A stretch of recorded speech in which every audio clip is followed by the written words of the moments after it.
साथीहरूलाई हामी केही बेर संक्षिप्त जानकारी गराउनेछौँ। 2077 3/15 मा भएको फैसला जो जिल्ला अदालत र पुनरावेदन अदालतले रञ्जन कोइरालालाई अत्यन्तै जघन्य रूपमा आफ्नो श्रीमतीको हत्या गरिसकेपछि पाएको सजायलाई लिएर जन्म कैदको सजाय 8 वर्ष 6 महिनामा आफ्नो चित्तले बुझ्ने गरी चर्को भयो भनिकन प्रधान न्यायाधीशको इजलासले पुरानो मुलुकी ऐनको 188 धारा टेकेर गरेको निर्णयको विरुद्धमा सर्वोच्च अदालतबाट स्थापित नजिर एवं कानुनी सिद्धान्तको प्रतिकूल फैसला भएकोले पुनरावलोकन गरी पाऊँ भनिकन 77 साल साउन 8 गते निवेदन जाहेर गरेकोमा त्यो निवेदन सर्वोच्च अदालतमा पुगी निस्सा प्राप्त भएको छ। अब जुन मुद्दा फेरि रिओपन या अनुमति भइसकेको अवस्थामा यसलाई अब फुल बेन्चले हेरेर त्यो निर्णय फेरि गर्छ भन्ने हामीले आशा गरेका छौँ। त्यति बेला राष्ट्र न्यायिक धरातलबाट हामी विचलित भइरहेका छौँ। राष्ट्र कमजोर बनेको छ, हामी एकदमै प्रताडित बनेका छौँ। हामी स्वतन्त्र राष्ट्रिय अभियानको तर्फबाट हामीले स्वतन्त्र न्यायपालिका र न्यायालय निष्पक्ष हुनुपर्दछ, पूर्वाग्रही हुनु हुँदैन, कुनै पनि निर्णय पूर्वाग्रहको आधारमा गरिनु हुँदैन र यहाँ रहेका मान्य न्यायाधीशहरू पनि कुनै पनि विचार सिद्धान्तबाट प्रभावित हुनु हुँदैन र न्यायाधीशहरूले गर्ने निर्णयहरू अनुचित प्रभावबाट विचलित हुनु हुँदैन भन्ने हामीले धारणा राखेर त्यही दिन प्रेस ब्रिफिङ गरिकन माइतीघर मण्डलामा गएर यसको विरोध गरेका थियौँ र हामीसँग जो जघन्य रूपमा हत्या हुनुभएको थियो गीता ढकाल, उहाँका पिता पनि हामीसँगै हुनुहुन्छ। 72 वर्षको उमेरमा उहाँले प्रारम्भिक अवस्थामा जिल्ला अदालत र सर्वोच्च उच्च अदालतले न्याय दिएकै भनेर अलिकति सन्तुष्टि जाहेर गर्नुभएकै थियो। पछाडि आएर सर्वोच्च अदालतले गरेको निर्णयप्रति भाव विह्वल भएर हामीसँग आइपुग्नु भयो। हामीले ऐक्यबद्धता जाहेर गऱ्यौँ र यो विषयमा हामी प्रष्ट रूपमा के भन्न चाहन्छौँ भने हामीलाई फुल बेन्चले अब जाने निस्सा प्राप्त भइसकेपछि अबको निर्णय वास्तविक तथ्यलाई टेकेर निर्णय होस् भन्ने हामी समस्त नेपालीहरूको अवधारणा रहेको छ र हामी प्रधान न्यायाधीश लगायतलाई महाअभियोग लाग्नुभन्दा अगाडि या नैतिकताको आधारमा उहाँले राजीनामा दिनुभयो भने अलिकति थोरै बचे खुचेको साख पनि रहन्छ कि रहँदैन यो प्रश्न चिन्ह नै छ। यदि भएन भने हामीले आज पत्र दर्ता गर्ने निर्णय गरेका छौँ। संसद सचिवालयमा महाअभियोगको लागि इम्पिचमेन्टको लागि र सम्भवतः हामी भोलि यसलाई लगेर संसद सचिवालयमा त्यो पत्र पनि दर्ता गर्नेछौँ र हामी चाहन्छौँ कहिलेकाहीँ गरेका सामान्य त्रुटिहरूलाई हामीले सामान्य रूपमा मान्न सक्छौँ, तर जघन्य अपराध र मानिसको जीवनसँग खेलवाड गरिएका घटनाहरूका त्रुटिहरूलाई हामी कुनै पनि हालतमा मान्ने छैन भन्दछौँ र यो अदालतबाट जुन एउटा नजिर स्थापना हुन गइराखेको छ यसले आउँदो समयमा पनि पछाडिको न्याय क्षेत्र, न्याय अधिकार, न्याय कार्यान्वयनको लागि पनि प्रतिकूल अवस्था सृजना गर्छ भन्ने कुरा हामीले बुझेका छौँ। तसर्थ यो त्रुटिलाई जो सर्वोच्च अदालतबाट गरिएको त्रुटि छ यो त्रुटिलाई सच्याइयोस् भन्ने हामी चाहन्छौँ। हुन त योभन्दा अगाडि पनि पृथ्वी मल्लको विषयमा जो लीलादेवी देवकोटाको बारेमा भएको एउटा निर्णय थियो त्यो पनि अत्यन्तै त्रुटिपूर्ण र यो सन्देहयुक्त फैसला थियो र यसै विषयमा अब हामी यहाँहरूलाई धन्यवाद दिन्छौँ। हरिराम ढकाल हुनुहुन्छ, उहाँसँग केही कुराहरू यहाँहरूले अहिले यस पछाडिको डेभलपमेन्ट भएका कुराहरू हामी अहिले निस्सा प्राप्त गरिसकेका थियौँ। निस्साको अर्थ हुन्छ अनुमति त्यहाँ पुगिसकेपछि हामी अगाडि बढ्दैछौँ। हामीले महत्त्वपूर्ण रूपमा कुरा उठाएका के छौँ भने नेपालको एउटा न्याय प्रणालीको विषयमा नै हामीले प्रश्न चिन्ह उठाएका छौँ। न्यायाधीशहरूको नियुक्तिको बारेमा, योग्यताको बारेमा कसरी हुन्छ भन्ने विषयमा हाम्रो एउटा लामो अभियान छ। हामी स्वतन्त्र राष्ट्रिय अभियानबाट हामी जोडिएका छौँ। कस्ता व्यक्तित्वहरू देशमा न्यायाधीश हुनुपर्दछ, न्यायालय कसरी स्वच्छ र स्पष्ट हुनुपर्दछ भन्ने विषयमा हाम्रो छुट्टै बहस र छुट्टै अभियान पनि छ। यसै सन्दर्भमा यहाँहरूलाई केही विषयमा सोध्न इच्छा लागे हरिराम ढकाल र त्यस पछाडि म कानुनकै विषयमा केही त्रुटिगत अदालतबाट भएका त्रुटिगत विषयहरूमा प्रश्न पारिदिनु हुनको लागि संयोजक स्वागत नेपालजीलाई पनि अनुरोध गर्दछु। सबैभन्दा पहिला हरिराम ढकालजीलाई यहाँहरूले केही सोध्ने इच्छा भयो भने सोध्न सक्नुहुनेछ। हजुर ढकालजी, यो जुन अहिले चाहिँ सर्वोच्च अदालतको अहिले न्यायाधीशहरूको जुन अहिले महान्यायाधिवक्ताको कार्यालयले चाहिँ पुनरावलोकनको लागि गरेको जुन निवेदन थियो त्यसलाई चाहिँ अहिले सुनवाई गरेको, यसलाई चाहिँ गो अहेड भने जस्तो निस्सा प्राप्त भएको अवस्था छ। यसले चाहिँ के हजुरलाई तपाईँहरूलाई अलिकति आशावादी बनाएको हो? यो महान्यायाधिवक्ता कार्यालयबाट पुनरावलोकनको लागि निवेदन दिनुभएको, त्यसको लागि महान्यायाधिवक्ता कार्यालयलाई म धेरै धेरै धन्यवाद दिन चाहन्छु। हजुर, किन पहिलो कुरो त उहाँहरूले पनि पहिले उहाँहरूले निवेदन दिनुभयो र त्यसको कार्यान्वयनको लागि आज सर्वोच्च अदालतमा यो फुल बेन्चको चाहिँ यो विचाराधीनको लागि राखेको रहेछ। अब त्यो फुल बेन्चले आज बहसको लागि र बहस पछाडि फेरि हुने फैसलाको लागि अनुमति दिनुभएको छ। त्यो मेरो जानकारीमा आयो। त्यसले गर्दाखेरि उहाँहरू जुन त्यसमा संलग्न माननीय न्यायाधीशहरू हुनुहुन्छ उहाँहरूलाई पनि म धेरै धेरै धन्यवाद यहाँ ज्ञापन गर्दछु र उहाँहरूप्रति म धेरै धेरै कृतज्ञता ज्ञापन गर्दछु।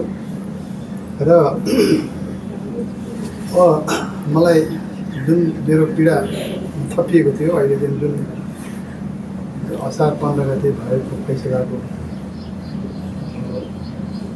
बुदाबाट, हजुर, त्यो बुदाबाट जुन भएको पीडा थियो आज अलिकति हल्का जस्तो फिल भएको छ मलाई। र मलाई एउटा के आशा छ भनेदेखि अब आउने जुन फुल बेन्चको जुन फैसला हुन्छ त्यो फैसलाबाट पक्कै पनि महान्यायाधिवक्ता कार्यालयबाट यो बदर हुनुपर्छ भन्ने एउटा जुन निवेदन छ त्यही निवेदन अनुसार नै बदर होस् र होला भन्ने मैले आशा राखेको छु। हजुर, धन्यवाद। अब बुवालाई मेरो एउटा प्रश्न, जस्तो तपाईँहरूको जुन गर्नुभएको थियो पुनरावेदनको लागि सर्वोच्च अदालतले 3 जना न्यायाधीशहरूको इजलासले फैसला त गरिसकेको छ। अब तपाईँले पटक पटक भनिराख्नु भएको छ कि जो व्यक्ति चाहिँ तपाईँको ज्वाइँ हुनुहुन्छ उहाँहरूबाट चाहिँ मेरो ज्यान पनि खतरा छ भनिराख्नु भएको थियो। अब उहाँहरूलाई चाहिँ नियन्त्रणमा लिएर जसरी सर्वोच्च अदालतले प्रक्रिया अगाडि बढाउनु पर्नेछ उहाँलाई चाहिँ नियन्त्रणमा लिएर अगाडि बढाए राम्रो हुन्थ्यो भन्ने आशा छ कि के छ तपाईँको विचार? त्यो त डेफिनेटली त्यही हुनु पनि पर्ने हो जस्तो लाग्छ मलाई, है। तर अब कानुन अनुसार के छ त्यो त मलाई यति थाहा छैन। तर अब जब यो अनुमति पाइसकेपछि उहाँहरूलाई चाहिँ नियन्त्रणमा लिएर अब यो फुल बेन्चमा गएर फैसला नहुन्जेलसम्म नियन्त्रणमा राख्नुपर्ने हो कि जस्तो लाग्छ मलाई। हजुर, यो मिडिया रिपोर्ट्स पनि आइरहेछ। आज संयोगले तपाईँ पनि 2 जना हाम्रो वकिल साहबहरूको बिचमा हुनुहुन्छ। खास गरिकन पछिल्लो समयमा यो कुरा आइसकेपछि जस्तो एक थरी चाहिँ यस्तो पनि रिपोर्ट आयो अलिकति तपाईँहरूको फ्यामिलीमा पनि अलिकति ड्यामेज हुने खालको जस्तो लेनदेनको कुराहरू पनि आइरहेछ। अलिकति क्लियरिफाई गरिदिनु न ढकालज्यू यसमा। यो लेनदेनको जुन कुरा छ मैले पनि सुनेँ, त्यो नातिले। हजुर, तपाईँको आफ्नै नाति? मेरो नाति मेरो छोरीको छोरा हो जसलाई मैले पनि अब मेरै हातमा जन्माएको थिएँ र उसलाई पनि अब 10, 12, 14 वर्षसम्म मेरै हातबाट पनि हुर्किएको भन्ने हुन्छ है। हजुर अब ती नातिहरूलाई जुन त्यो उनीहरूको अन्तर्वार्ता मैले हेर्दाखेरि मेरो आँखामा आँसु आयो है। किनभनेदेखि अब बिचरा मेरो नातिहरू अब म कति माया लाग्यो मलाई है। एकदमै अब त्यो मलाई आफैलाई थाहा छ। तर अब जुन त्यो उनीहरूले चाहिँ लेनदेनको जुन कुराको चाहिँ मसँग कागज छ भनेर चाहिँ नातिले भन्यो त्यो भनेको जुन कुरा छ त्यो चाहिँ सबै बनावटी कुरा र कसैले सिकाएर त्यो भनेको कुरो हो।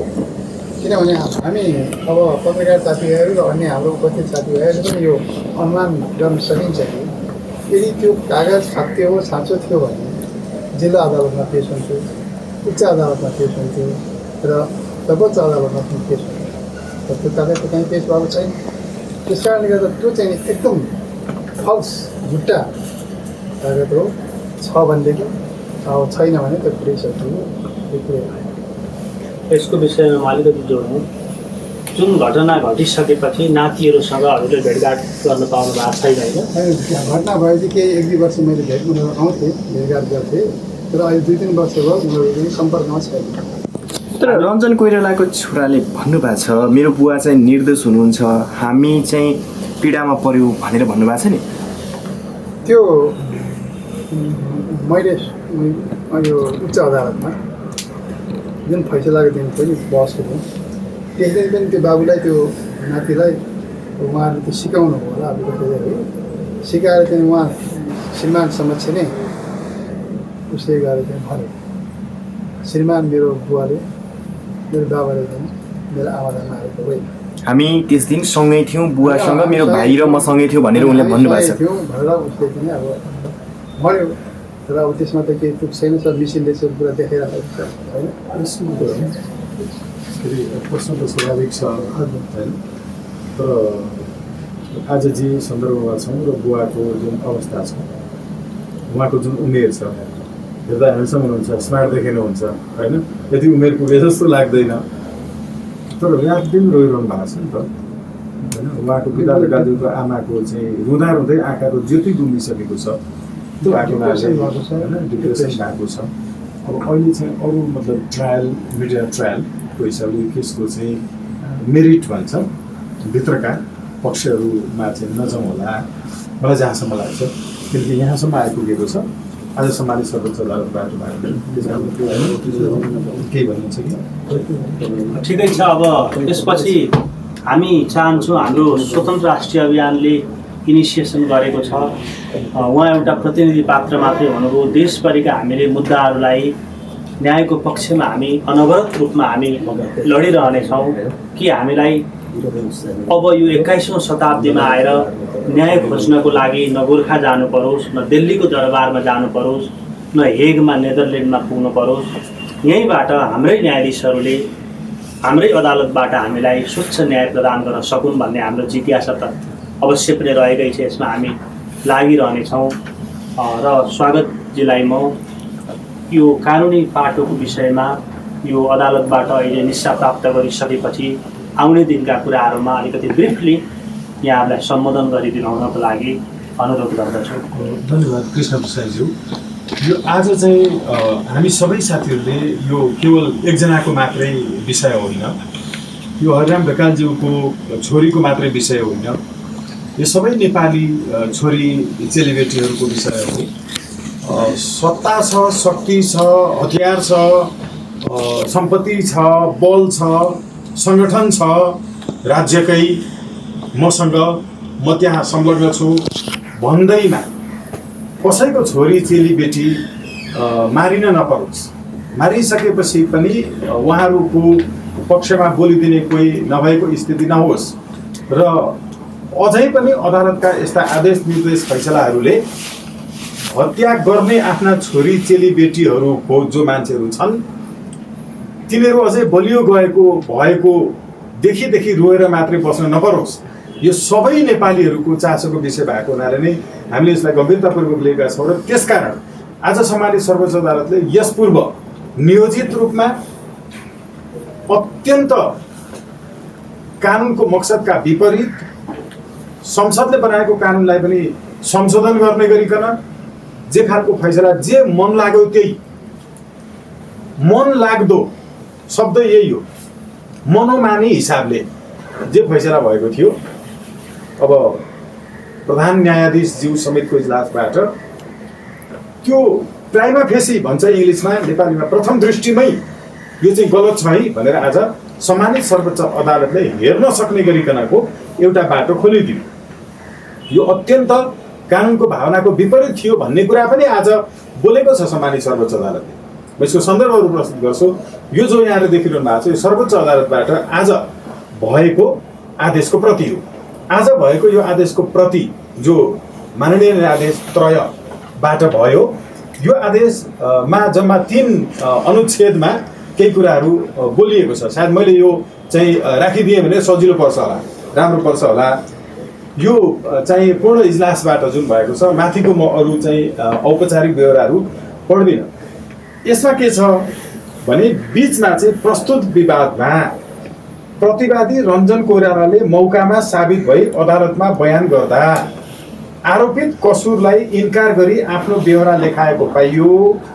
प्रस्तुत वारदातमा हेर्दा प्रतिवादी रञ्जन प्रसाद कोइरालाले घटना घटाउँदा र घटना घटेपछि मृतकको लास लुकाउन गरेको क्रियाकलापबाट घटित वारदातलाई सामान्य अवस्थाको वारदात भन्न मिल्ने देखिएन, भवितव्य हो कि भन्न मिल्ने अवस्था समेत देखिँदैन। यो दोस्रो प्याराग्राफको पहिलो, दोस्रो, तेस्रो, चौथो, 5औं हरफ मैले यहाँहरू सामु प्रस्तुत गरेको यो देखिँदैन। निज प्रतिवादी उप आरोपित कसुर कायम भई सजाय ठहर भएकोमा विवाद देखिँदैन।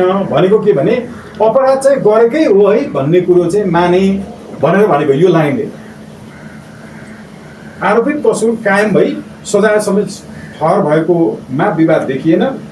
निजलाई भएको सजाय चर्को भई सजाय घटी हुने गरी, अब हेर्नुहोस् 80 जमराज्यूबाट भएको योभन्दा पहिला जिल्ला र उच्चले गरेको तत्कालीन पुनरावेदन अदालतले गरेको चाहिँ चर्को परेकोले चित्तमा त्यो चाहिँ प्रधान न्यायाधीशलाई लागेकोले अब चित्तमा के लाग्न पाउँछ?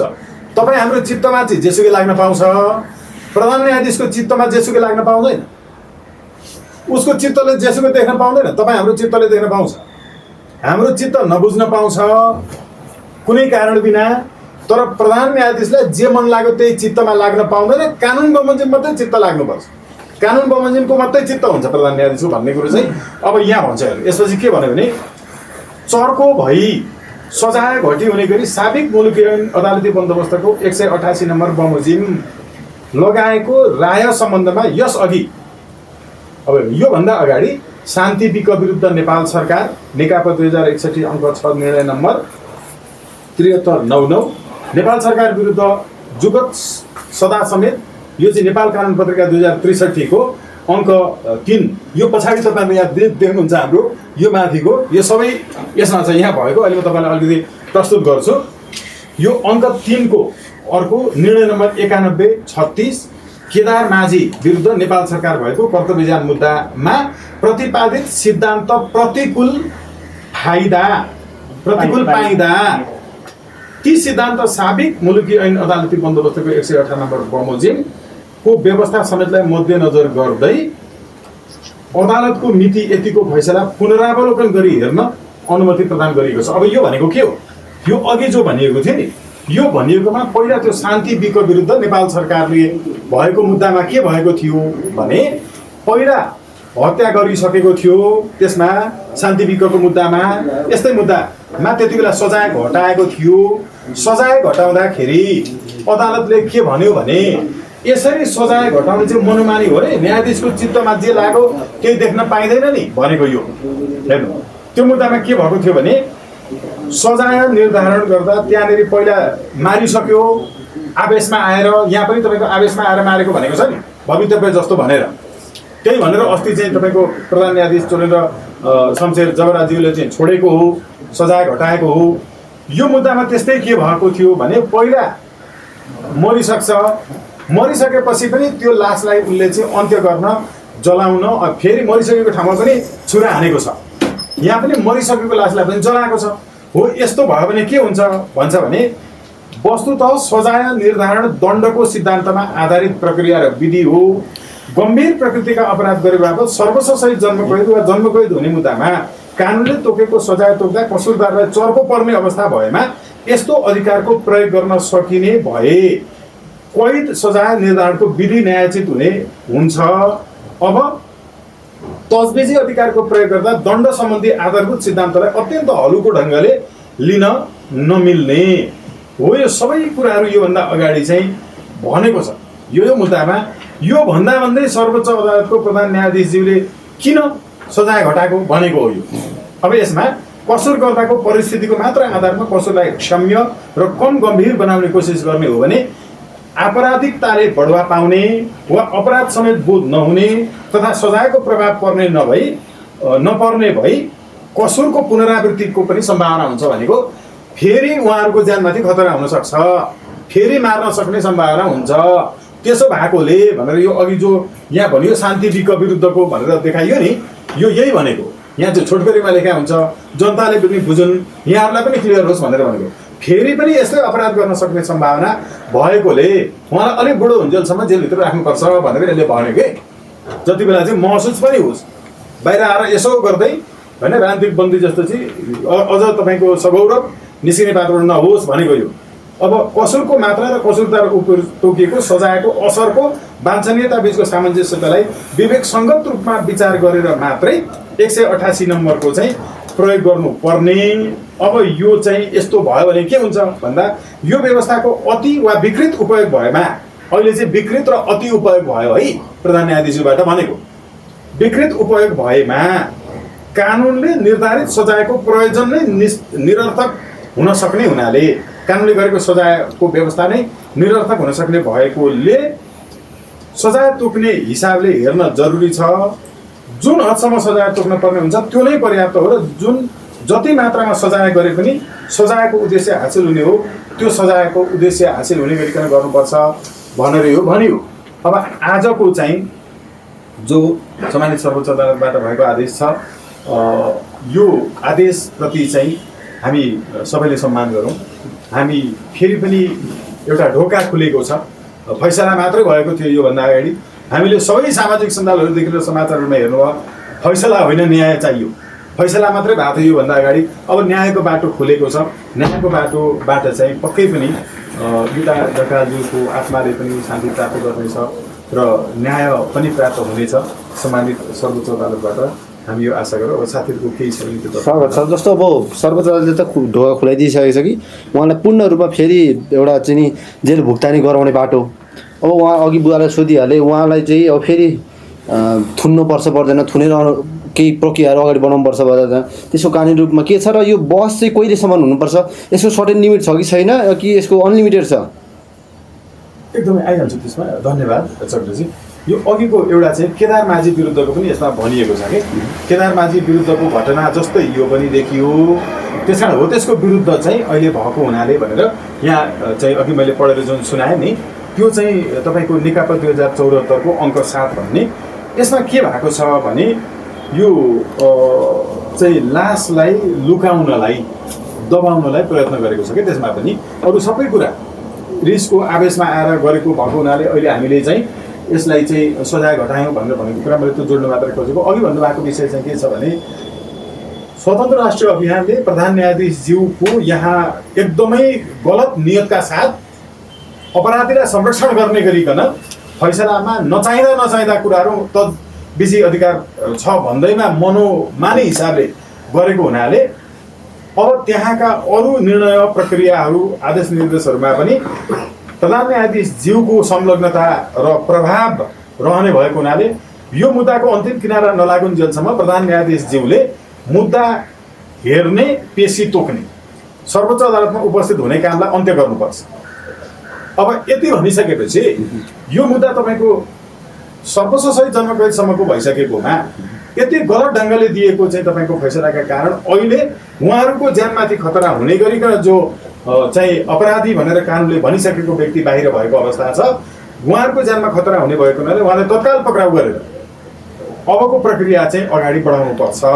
किनकि यो सम्पूर्ण नजिर कानुनहरू इत्यादि जो छन् त्यसको पनि विरुद्धमा भएको हुनाले र प्रधान न्यायाधीश जो हुनुहुन्छ उहाँले आफ्नो कामहरू चाहिँ दैनिक कार्य सञ्चालनका कामहरू सम्मानित सर्वोच्च अदालतमा छोड्नुपर्छ र उहाँमा पदीय दायित्व पनि देखिँदैन, त्यो पदीय दायित्व पनि उहाँले पुरा गर्नुभएको छैन।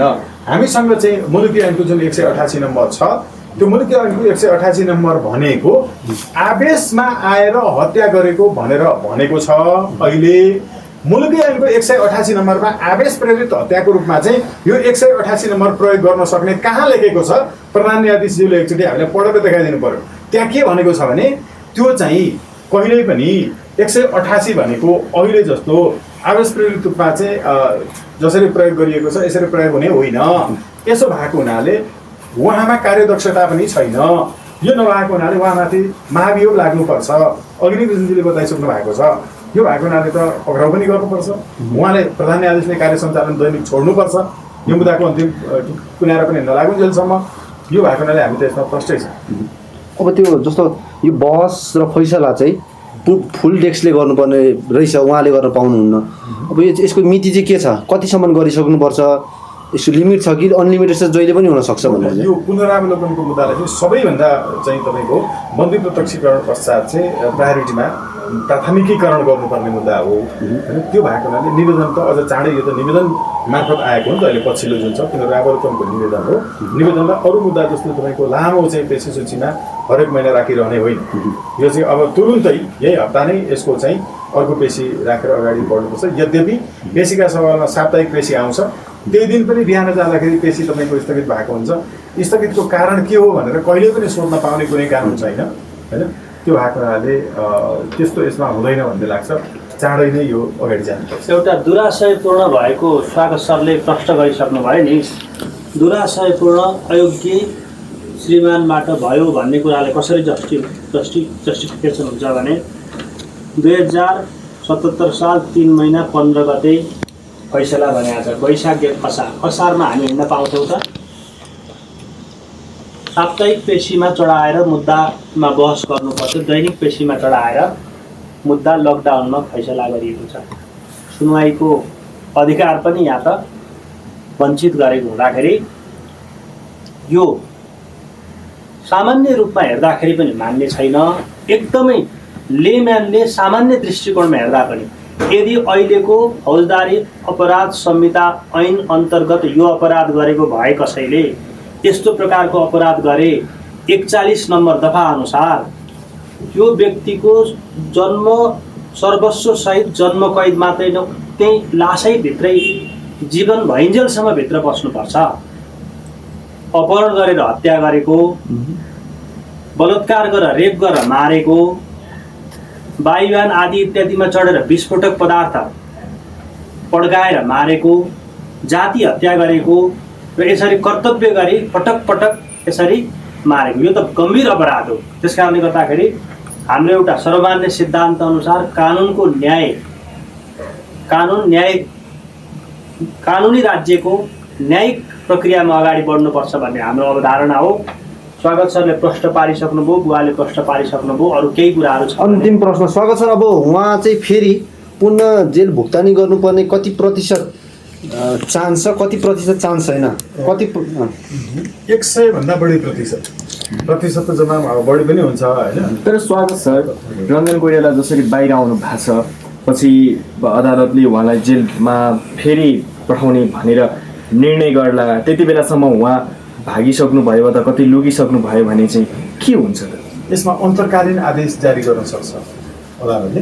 त्यो अन्तर्कालीन आदेश भनेको चाहिँ के हो भने यसको अन्तिम किनारा लाग्नु पूर्वसम्म यो सम्भावना रहेको, अहिले तपाईँले भन्नुभयो जस्तै सम्भावना रहेको भएको हुनाले यति काम चाहिँ गर्नुपर्ने भयो।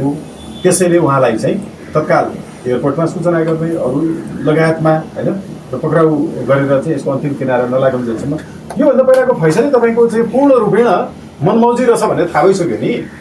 त्यो भएको हुनाले अदालतले चाहिँ अब फैसला यसपछि हुनसक्ने सजायलाई निश्चित गर्नका लागि, अब पीडितहरूको परिवारलाई अझ बढी पीडा नपरोस् र खतरा नहोस् शान्ति सुरक्षाका लागि भन्नका लागि यस्ता मुद्दाहरूमा बलात्कार लगायत हत्याका मुद्दामा प्रमाणित हुनुभन्दा पहिला नै पक्राउ गरेर थुन्चेको बहस गरेर अब अन्तिम के हो त, प्रमाणितै नहुँदा पनि लामै समय तपाईँको चाहिँ पूर्वपक्षका लागि थुनामा राखेर चाहिँ अगाडि बहस कैलवीको क्रम बढाउने चलन छ।